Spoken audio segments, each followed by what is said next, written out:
do we want to do like division? Sure, we can do like, you know, 6,372 divided by 87. Right, this is going to be really annoying. I has regrets. Anyway. Ooh, nope, hang on. Wow. 56, 60, yeah, that's actually going to be 7. That's fine. And in fact, it wouldn't even matter. You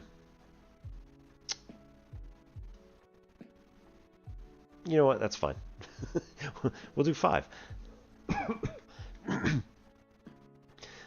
So the whole point here is to be like, okay, well, if what we're really doing is this repeated, if multiplication is repeated addition, then division is going to be explained as repeated subtraction. So in this particular case, what we're doing is we're saying, okay, let's take 50 times, because again, here we put a 5 and then a 0 would fill out that number, right? So we're going to just eliminate that because I don't need that right now. We're going to multiply our 87 by 50. You can't see that. We're going to multiply our 87 by 50, and then we're going to subtract that particular number from whatever it is. Well, from 6,372. So 5 times our 8 is going to be, oh man, why am I doing this? 40. And then here that's also going to be with an extra 2 zeros. So we have one place here and one place here. That's going to get us 4,000. Okay, and then the 7 times 50 is going to be 35 with another 0 after it, so 350. So 4,350. Cool. So we're going to subtract 4,350 from this, and that's going to get us our 50 times 87. So this is 2,022. Definitely meant to do that. All right, 87. Well, 87 is going to be 3 is going to be 3. 30 is going to be too many, but we'll put in a 20 for that one. So 20 times 87 is going to be 1,600, and twice, 20 times 7 is going to be 140. So 1,740.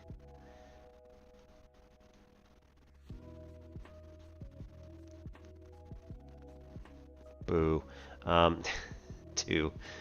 174 from 202 is going to be 30 is too many, so 28. Right, and this is actually how students would go about solving this. 3. 87 times 3 is going to end up being 21. And 24 plus 2 is 26. Cool, 261. If we go 3 times 261 is going to get us 21. All right, we're too, we don't have enough individual places now, and so what we do is we say, okay, let's add these up. So that's going to be 73 with 21 87ths remaining. 87 is divisible by 3, so that's going to be 7 over 87 divided by 3. Damn it. 29, right? Yeah. 7/29. So our solution here for 6,372 divided by 87 is going to end up being 73 plus 7/29. Right, so what these students did was they were able to estimate, or they were able to find another use for the division algorithm. Instead of just strictly saying, okay, how many exact times do we need to put in for each of these things? You know, I could have done the 7 here in one go. Easy enough. Could have done it. But we ended up, like, you can step into it and get it in multiple tries. This is another thing that is kind of encouraged now, is to like make a guess. If that doesn't work, let's try something different and just make, like, converge on the correct answer instead of worrying about getting it right the first time. Okay, so like 63, 72 divided by 87. Another student might have said, okay, let's divide by like 8. 8 times 8, 64. We're pretty close. So this is going to be like 80. Right? 87 times 8. This is going to be 6,400. And 8 times 7 is 56. So that's, whoops. No, not 64. 640. Wow. Okay, promise. Oh, but no, this would have been 80. Right. Right, so 6,400 and 560. And like in our generation, we would have been like, oh no, we went too far. Now we've got to start all over again. Okay, so they said, all right, let's do 80. Kids in this generation are told, no, you don't need to do that. That's fine. Just go from there. What do you get? All right, well, this is going to be 6. We had to borrow from here, so that's going to be 595, 98, 588. Where are we?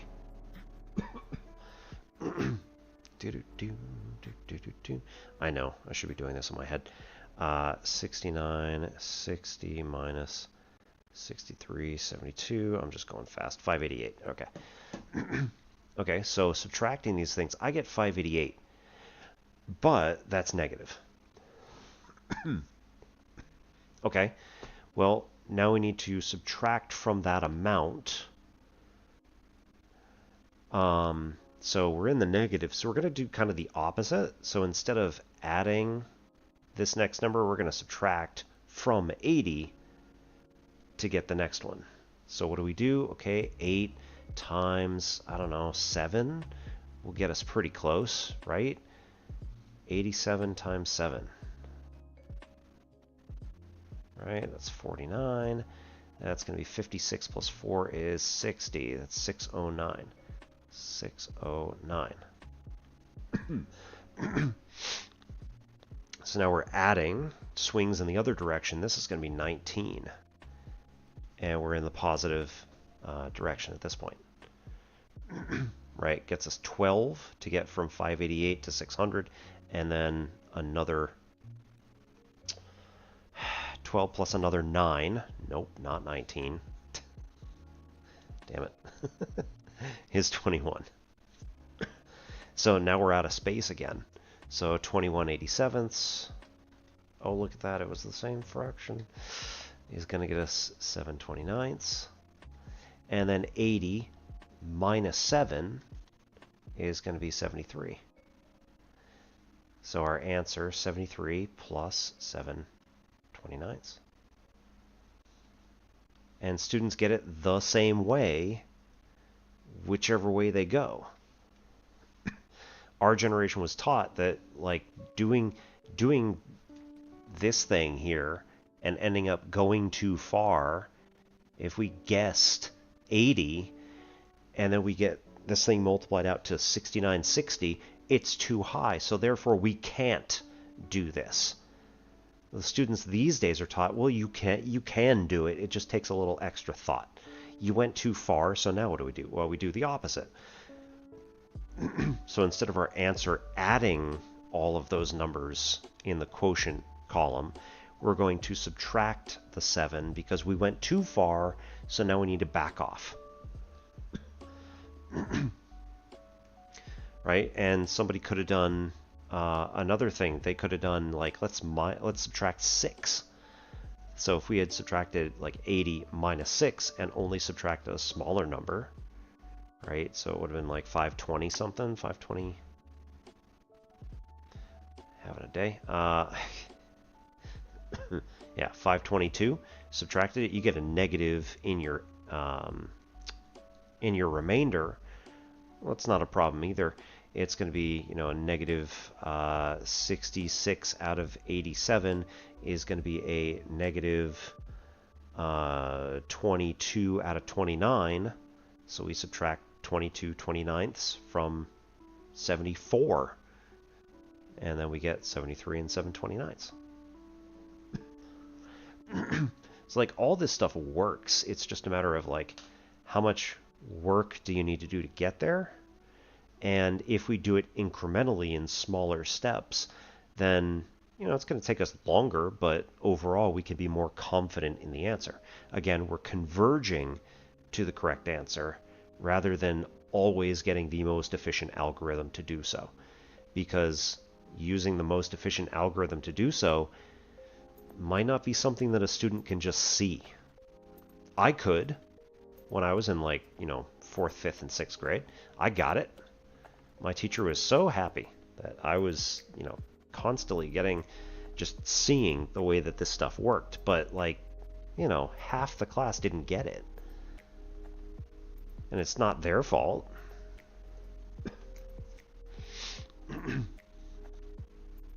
But at any rate, I'm going to try and kind of push this idea out there that, like, you know, there's not one right way. And the Common Core stuff, as much as everybody rails against it and says, oh, it's awful, it's terrible, like, I don't understand it. I don't understand what my kids are doing. Well, yeah, because you didn't explore all of this. And Viv, this is where I come in. One of the ways in which I am planning on doing stuff in the future is to make content specifically for not the students, but either for the teachers and or the parents of the Common Core kids. It's like, this is what they're learning in school, and this is why it doesn't suck as much as you have been thought to believe it does. Or as much as you have been told that it sucks.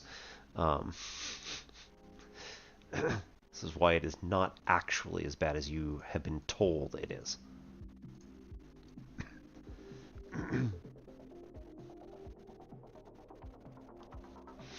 Now that I've tipped my hand, I better fix it, or I better do this.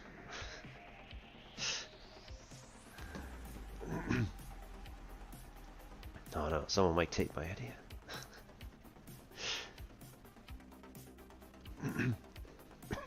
So, for instance, Khan Academy does a great job of highlighting from the student's perspective how all this stuff works, and says, like, you know, here's our Common Core problems that we're going to use for this particular section. That's great. But we're not just going to do this for the student's perspective. My field is math education.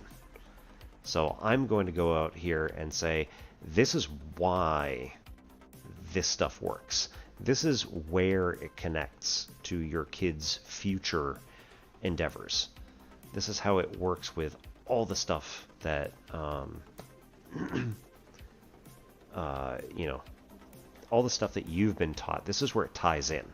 And so you might be able to see this from my perspective a little bit easier than you can from your kid's perspective, who might be absolutely panicking and being like, my parents don't understand anything. I need help. So that's my intent. We'll see how this goes.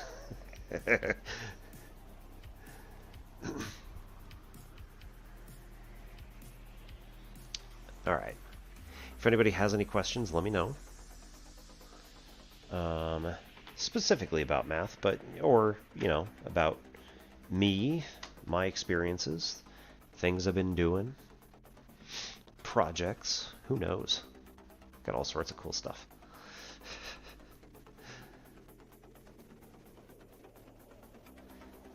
I think tomorrow morning, well, at some point, might go for a bike ride, but at some point I'm probably going to start looking into fixing some of the stuff that I've got on my YouTube channel, because it's I hardly ever use it at this point, and I need to.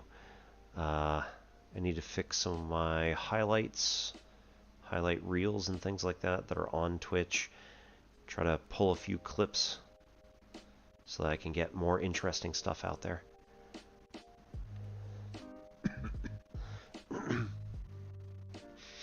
I know when other people have been trying to call up my clips, it's like, got so few random things. Absolutely, Nep. If you have any specific questions, let me know, or like a section that you might be working on, that sort of thing. In the meantime, I'm going to real quick, I'm going to do another 3-minute ad to knock out pre-rolls, and so that I can top up on water, cycle some water.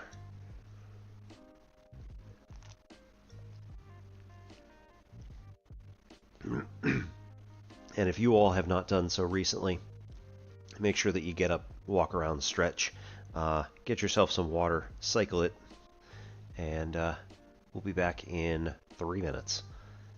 See you in just a couple.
Ad break over. Holy crap. Uh, my counter over here still said it had a minute left, so that's a little weird. Anyway, good news. Trigonometry was one of the courses that I spent the most time teaching at the community college. So I ended up becoming, out of all of my 24 colleagues or something like that, I was the person who had taught trig the most out of everybody. And that included adjuncts, that included full-time people, that included people who went back and had been teaching there for 20 plus years. So hey, you got the right person. So if you have any particular questions about trig, like, let me know what. Otherwise, I'm just going to start, like, rambling. Hey, Braylon. Yes, so my spouse is working as a software engineer asterisk in the UK. So I say asterisk because I'm not 100% sure that would be the best title, but it's not really, you know, it's not really my place to question, I guess, what the company is doing. Okay, sure thing, Nep. So she is still earning the exact same amount of money as she would in the US as the UK. Although right now, we just don't have to pay for housing or our kids' schooling. So, like, we don't have to pay those expenses. Well, I mean, we didn't have to pay school in the US anyway because we were doing public. But,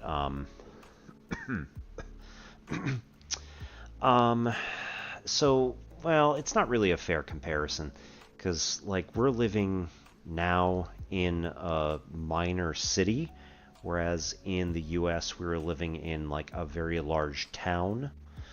So, like, it's not really that comparable. If we're just doing straight, like, you know, the house we're living in versus the house we were living in, like, we would be paying more now.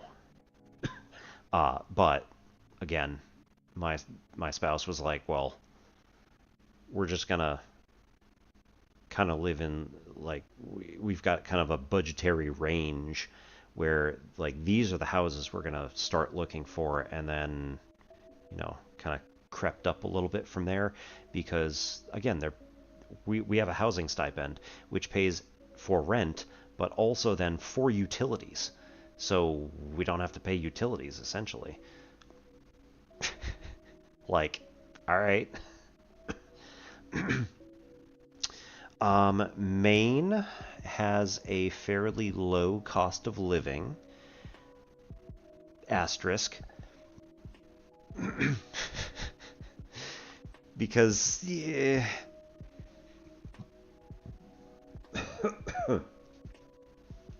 it kind of depends. Like, overall, with everything, you're going to have to pay more in the UK, generally speaking, due to the fact that you are living on an island, right? And literally everything has to be shipped in unless it is made here. We do have local foodstuffs. So we do have butchers, and we do have, oh, yeah, whatever. That'll be fine. We do have... All right, whatever. We do have local butchers. We do have local, like, dairies and things like that. So it's not too bad. tips when you... Oh, right, and we don't have to pay tip. So that's another thing, is that the UK is like, you don't have to pay tips unless the service is amazing, because they pay their workers a living wage. Sales tax has a value-added tax, VAT, which is oftentimes included... no, sorry, not included in the price. Oftentimes. It is 20%. However, that encompasses literally everything. And since we are United States citizens who are working for a United States company that is operating within the UK borders, we do not have to pay value-added tax, provided that that thing that we purchased, whatever it is like hundreds of dollars. So we bought a new TV because we didn't want to bring the one from the United States over here. It was just going to get in the way. And if it got broken, it was just going to be a huge pain in the rear. So we said, all right, let's just buy a new TV once we get there. And so we paid on the order of like $300 for our TV, and then also the VAT popped up, right? So 20%, it's like $60, $80, something like that. Right, I mean, I'm estimating the cost of the TV here. But and then we said, okay, if that's going to cost us, 60 whatever dollars, then we submitted a voucher, whatever. We submitted an intent to purchase, essentially, to the company's office, and the company's office contacts the UK government and says, yeah, they don't have to pay tax on that, don't worry about it. So we got a check that said, here's the money that we're going to spend. Here's the money that VAT would be. And then we only had to pay for the retail price. So we got retail prices on us, and then the check for the VAT came from the company to give to the retailer. So overall, they get their money. They're perfectly happy. We got our object for, in this case, a TV, for less, or for the advertised price and no more. So that was pretty nice. In terms of no problem, Brandon. In terms of depressing, yeah, there's the problem of vitamin D deficiency and SAD, the seasonal affective disorder, which could potentially cause some problems. We do have seasonal affective disorder lamps, which I don't think we technically have any in the house, but whatever.